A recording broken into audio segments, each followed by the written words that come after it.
আজকে নেতানিয়াহু ইসরায়েলের গাজার উপরে যে নিষ্ঠুর নির্যাতন চালাচ্ছে ফিলিস্তিনের উপরে, এই সুযোগটা পেয়েছে আমাদের মুসলিম রাষ্ট্রগুলোর তথাকথিত নেতৃবৃন্দ, যারা মূলত ইসরায়েলের দালাল।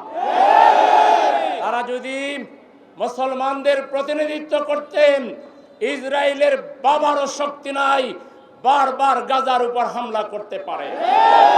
আমি চ্যালেঞ্জ ছুড়ে দিয়ে বলছি, মুসলিম নেতাদের যদি বিন্দু মাত্র আত্মমর্যাদাবোধ থাকে, আল্লাহর দরবারে দাঁড়াবার সেই ভয় যদি থাকে, আপনারা ওআইসির পক্ষ থেকে সকল মুসলিম রাষ্ট্র ঐক্যবদ্ধ হয়ে জিহাদ ঘোষণা করুন।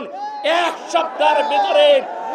সপ্তাহের ভিতরে ইসরায়েল খান ধ্বংস হয়ে যাবে। আজকে এই দালাল মুসলিম নেতৃবৃন্দের কারণেই আজকে গাজায় আমার মুসলমান শিশুরা, নারীরা যা কোনো যুদ্ধের নীতিতে নাই, আন্তর্জাতিক সকল আইনকে লঙ্ঘন করে তারা নির্বিচারে শিশুকে হত্যা করছে, নারীকে হত্যা করছে, যুদ্ধাপরাধ করছে, তাকে ঠেকানোর কেউ নাই। হ্যাঁ, সময় আসবে। আল্লাহ ইন্নাল্লাহ লা ইউহিব্বুল মুতাদিন, আল্লাহ বাড়াবাড়িকারীকে পছন্দ করেন না।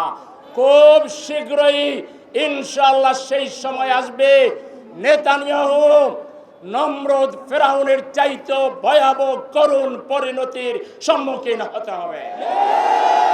আমরা আবারও ওআইসির কাছে দাবি জানাবো, আপনারা যথাযথ পদক্ষেপ নেন। ওআইসিকে একটা টুটো জগন্নাথ হিসাবে এইভাবে রেখে মুসলমানদেরকে মার খাওয়ার সুযোগ না দিয়ে যদি কিছু করতে না পারেন, আপনারা ওআইসি ভেঙে দিন। যেসব রাষ্ট্রের মুরাদ আছে তুরস্ক সহ, আপনারা আলাদা নতুন মুসলমানদের জোট গঠন করেন, জিহাদ ঘোষণা করেন। আমরা বাংলাদেশ সহ সারা দুনিয়ার মুসলমানরা জিহাদের জন্য প্রস্তুত আছি। আপনারা কি জিহাদের জন্য প্রস্তুত আছেন?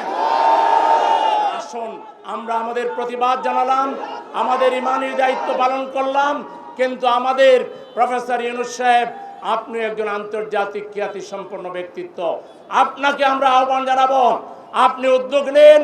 মুসলমানদের রাষ্ট্রপ্রধান যারা রয়েছেন, তাদের মধ্যে যাদের সাহস আছে, তাদেরকে নিয়ে একটি জোট গঠন করেন এবং আপনারা ফিলিস্তিন উদ্ধার করার জন্য উদ্যোগ গ্রহণ করেন। আপনাদের পাশে জামায়াতে ইসলামী সহ বাংলাদেশের কোটি জনতা আপনাকে সমর্থন জানাবে।